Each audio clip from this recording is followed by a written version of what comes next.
Bienvenue sur Conscience et dans les chroniques de Josefa Albertini. Aujourd'hui, nous allons aborder le thème sur l'héritage invisible des traumatismes non résolus dans la lignée familiale. Bonjour Josefa, comment vas-tu bien aujourd'hui? Bonjour Sophie, ça va très bien, merci. Et toi? Je vais très bien, merci. Parfait. Allez, c'est parti, t'es prête pour la première question? Oui, tout à fait. Comment identifier qu'un mal-être ou une répétition de schéma vient d'une mémoire transgénérationnelle plutôt que de notre propre vécu? C'est une question très pertinente, car il est souvent difficile de distinguer l'origine de nos souffrances de nos schémas de répétition. Le mal-être et les répétitions peuvent être liés à notre vécu personnel, des événements, des traumatismes, notre éducation, mais aussi, même si c'est souvent ignoré, une mémoire transgénérationnelle. Alors, on parle de traumatisme là aussi, mais il y a également des secrets, des deuils non résolus, de nos ancêtres et qui nous sont transmis inconsciemment.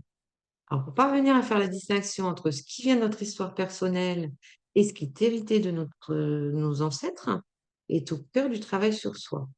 En fait, l'hypothèse d'une origine transgénérationnelle devient forte lorsque le mal-être ou le symptôme semble vraiment disproportionné à la situation ou inexplicable par rapport aux événements connus dans notre propre vie. Je dirais qu'il y a trois grandes familles d'alertes, de comportements, d'état d'esprit ou encore de symptômes, hein.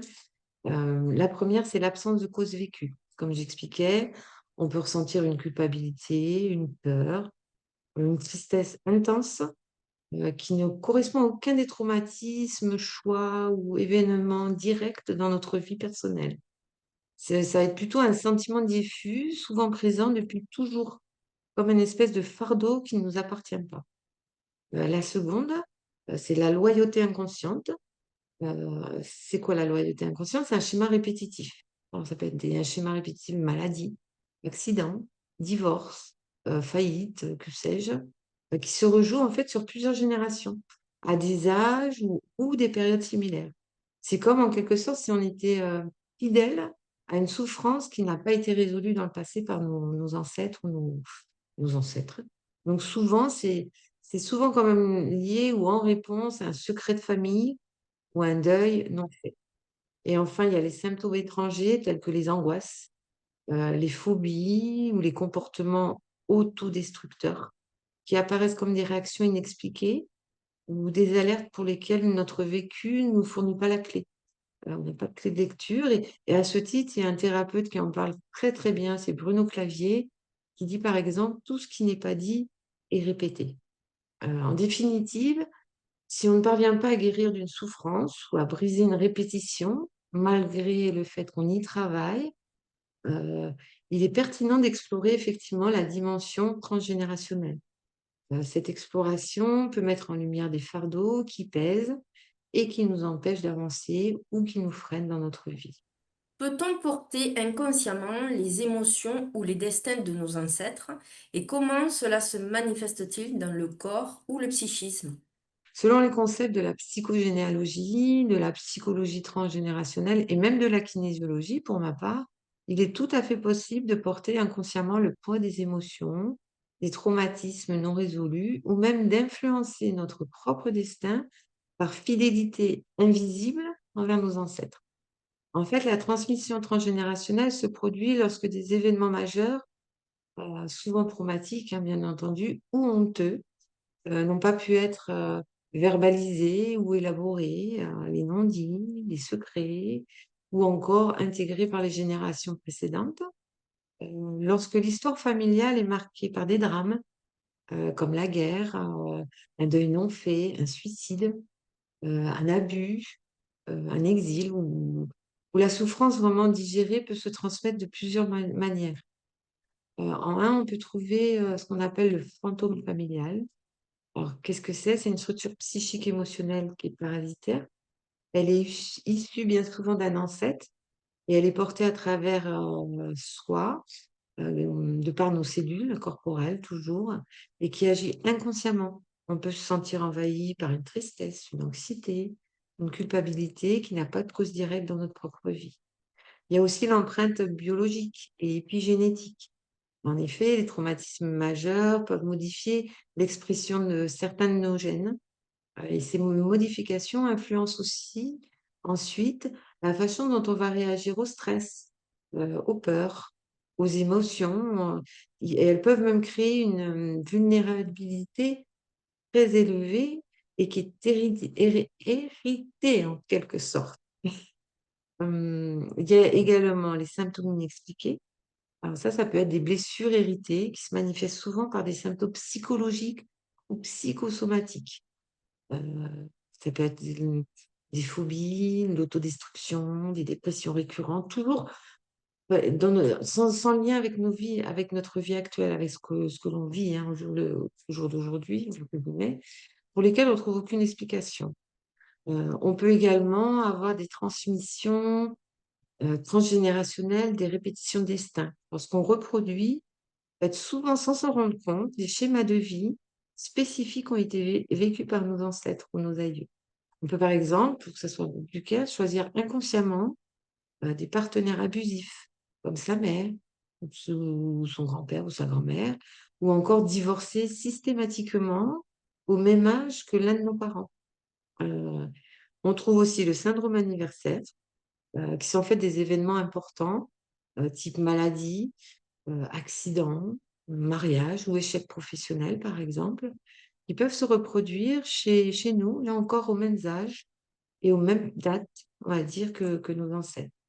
Et on trouve aussi l'influence des non-dits et des secrets. Alors les secrets de famille, en fait, ça va créer ce qu'on appelle des tâches inachevées en quelque sorte, qui continuent d'exercer une pression invisible sur nous et qui vont nous obliger inconsciemment à en être le porte-parole muet, si je peux dire. Donc le corps et le psychisme deviennent en quelque sorte le vecteur d'une mémoire collective qui cherche à s'exprimer et à être libérée. Au niveau du psychisme, cela peut se traduire par des troubles émotionnels, des troubles d'humeur, un mal-être profond, des troubles d'identité ou de place, c'est-à-dire, sentiment de pas être d'être à côté de sa vie. Enfin, il y a tellement d'exemples qui pourraient, des troubles, des schémas de pensée, enfin c'est vraiment très, très flagrant. Et les émotions, parce que les émotions non digérées, elles sont stockées au niveau du corps, des organes et du système nerveux. Donc elles vont se manifester sous forme de somatisation, de troubles physiques. En quelque sorte, le corps devient le lieu où, se décharge la tension émotionnelle et l'anxiété héritée. Alors ça peut se traduire également par des douleurs, physiques chroniques ou psychosomatiques toujours, hein, maux de dos, migraines, digestifs, douleurs abdominales, des problèmes de peau, très souvent, et qui ne trouvent bien entendu aucune cause médicale, hein, claire, et qui sont insensibles aux traitements, classiques ou habituels. On peut trouver les éternels troubles du sommeil, avec les insomnies, difficultés à s'endormir, de concentration, des cauchemars récurrents qui peuvent faire écho, de manière symbolique toujours ou concrète, au traumatisme de nos ancêtres. Qu'est-ce qu'on peut avoir également? Une hypersensibilité au stress. Heu, quand on porte cette mémoire transgénérationnelle, si nos ascendants ont vécu des événements traumatisants, type guerre, famine, ça peut présenter des variations dans l'expression des gènes, comme j'expliquais. Et donc, ça va nous rendre psychologiquement hyper réactifs à des situations perçues comme dangereuses. Enfin, on retrouve également l'hypocondrie ou l'obsession, parce que ça, c'est vraiment des réactions physiologiques, pardon, disproportionnées, qui peuvent être en effet des mécanismes inconscients de l'organisme, qui tentent de gérer la peur de la mort, de la maladie, héritée toujours, de nos ancêtres, par exemple décédés dans des circonstances, très difficiles. En somme, si je tenterais de résumer, lorsqu'on porte un héritage transgénérationnel, on vit avec des émotions et des réactions physiologiques qui ne nous appartiennent pas, mais qui sont les signaux d'alarme de notre système familial en souffrance, cherchant une résolution. Quels sont les signes que l'on est en train de rejouer une loyauté familiale invisible, selon toi? Alors, les premiers signes, vont se manifester souvent par un sentiment de blocage ou de répétition inexorable. La répétition de schémas, du destin est l'indicateur, on va dire, le plus fort d'une loyauté invisible ou inconsciente. Les événements de notre vie semblent faire écho à l'histoire d'un de nos ancêtres. Enfin, nos ancêtres, hein, ça peut être nos parents, nos grands-parents, nos arrière-grands-parents, et cetera. On va vivre en fait une forme de déjà-vu existentiel qui va nous échapper. On parle souvent de syndrome, comme je disais, d'anniversaire, lorsque des événements majeurs surviennent à des âges, des dates, ou des périodes précises qui correspondent à des drames non résolus par nos ancêtres. De même, on peut rencontrer un plafond de verre inexplicable. On se sabote systématiquement lorsqu'on atteint un certain niveau de succès ou de bonheur, comme si on était incapable de dépasser le niveau de réussite ou de malheur de la génération précédente. L'inconscient peut nous pousser à reproduire, hem, des partenariats toxiques dans nos relations intimes, en attirant et en choisissant des conjoints qui rejouent toujours les mêmes dynamiques souffrantes, d'abandon, de violence, de conflits que celles qui ont été vécues par nos parents, nos grands-parents, nos arrière-grands-parents, et cetera. En fait, la loyauté, elle se manifeste aussi par le port de sentiments qui ne correspondent pas à notre vécu personnel. On ressent, voilà, ça peut être la culpabilité, du bonheur, comme j'expliquais. On se sent mal à l'aise, voire coupable d'être plus heureux, plus riche ou encore en meilleure santé que nos ascendants qui, eux, ont connu potentiellement la misère, la guerre ou la maladie. En fait, cette culpabilité, elle va agir comme un frein puissant à l'épanouissement. Il y a aussi, hein, les phénomènes de tristesse, comme je disais, anxiété diffuse, peuvent nous envahir sans raison apparente. Qui fait souvent ça, c'est une émotion qui fait souvent, écho à un deuil, non fait par nos ancêtres ou une souffrance non exprimée de la lignée, et ça agit un peu comme un fantôme familial qui va nous hanter, nous peser et sentiment, il peut être aussi, conforté, on va dire, par un sentiment de d'usurpation, une impression tenace, en fait, qu'on n'est pas à sa place, où on vit un peu par procuration notre vie. Comme si on doit inconsciemment toujours réparer ou représenter quelqu'un d'autre. Il y a aussi des contrats, inconscients et l'obligation. Ça peut être des contraintes invisibles de l'héritage familial et qui influencent nos comportements, nos choix de vie, comme des décisions importantes concernant les orientations professionnelles, notre lieu de vie, l'engagement sentimental. Souvent, on se rend compte que ces choix qu'on fait ne correspondent pas à nos enfin, sont pas le fruit ou ne correspondent pas à nos besoins profonds, mais plutôt à une tentative inconsciente de satisfaire les attentes, les rêves brisés ou les besoins non dits de nos parents. Finalement, la plus grande alerte est le refus de la libération. Parce qu'en fait, si on a pris conscience de ces schémas, si on se rend compte qu'il y a vraiment quelque chose qui ne fonctionne pas, qu'il y a quelque chose qui est pas logique dans notre vécu actuel, on peut éprouver une farouche résistance presque physique, hein, à lâcher prise sur ça et à devenir simplement heureux. Et c'est cette résistance, à mon sens, qui est le signe que la loyauté invisible exerce toujours une empreinte, puissante sur notre destinée. Comment amorcer un travail de libération transgénérationnelle sans renier ses racines? Car l'objectif, bien entendu, c'est pas rejeter sa famille, hein, qu'on soit d'accord, mais plutôt de se libérer d'une souffrance qui ne nous appartient pas, afin qu'on puisse vivre, pleinement sa propre vie. Amorcer un travail de libération transgénérationnelle sans renier ses racines repose sur un principe clé, la différenciation et la reconnaissance. En fait, il faut rendre l'histoire et la souffrance à ceux à qui elles appartiennent pour ne garder que la force et les ressources de la lignée. Le premier pas, en fait, vers la libération de la transgénérationnelle, pardon, c'est un travail de connaissance et de reconnaissance de l'histoire familiale. L'inconscient, en fait, ne peut pas digérer ce qui a été caché, peut pas.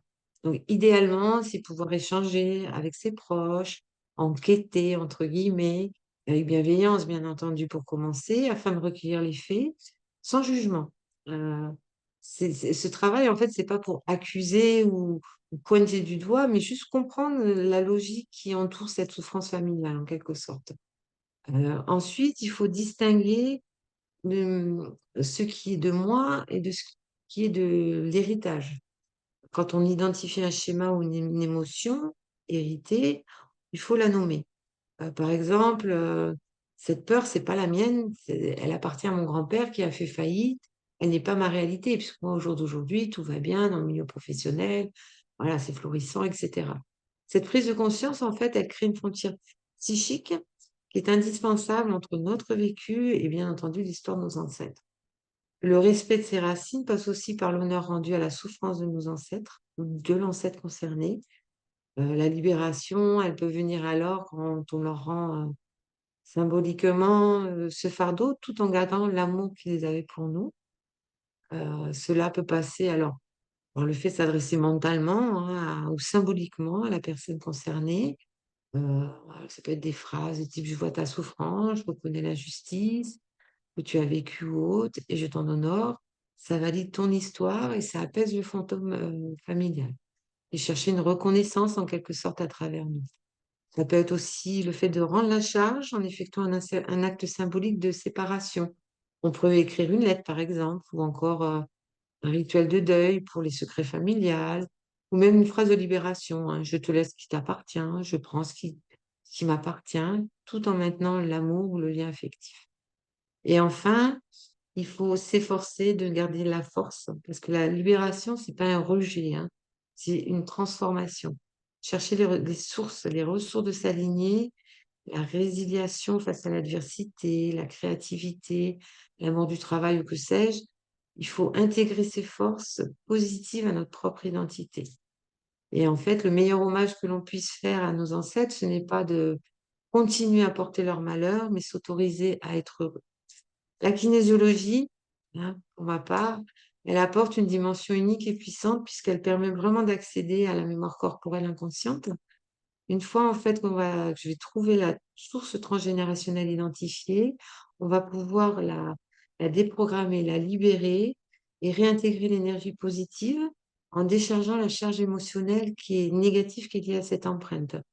Le but ultime étant de réintégrer tout le potentiel personnel de la personne en remplaçant l'ancienne mémoire de souffrance ou de restriction par une nouvelle information de liberté et de plein potentiel. La personne peut alors commencer à se reconnecter à ses propres objectifs et ressources sans être limitée par les contraintes inconscients du passé. En conjuguant, on va dire, l'enquête psychogénéalogique, avec la recherche des faits, etc., et l'approche kinésiologique, parce qu'on a accès au ressenti corporel, eh bien, on obtient une méthode complète pour honorer l'histoire sans la revivre, en transformant ainsi la lourdeur d'un héritage en une source de force pour l'avenir. Merci à vous derrière votre écran de nous avoir suivis. On se retrouve la semaine prochaine sur Conscience et nous parlerons des drivers, ces injonctions qui nous pilotent. Merci, au revoir.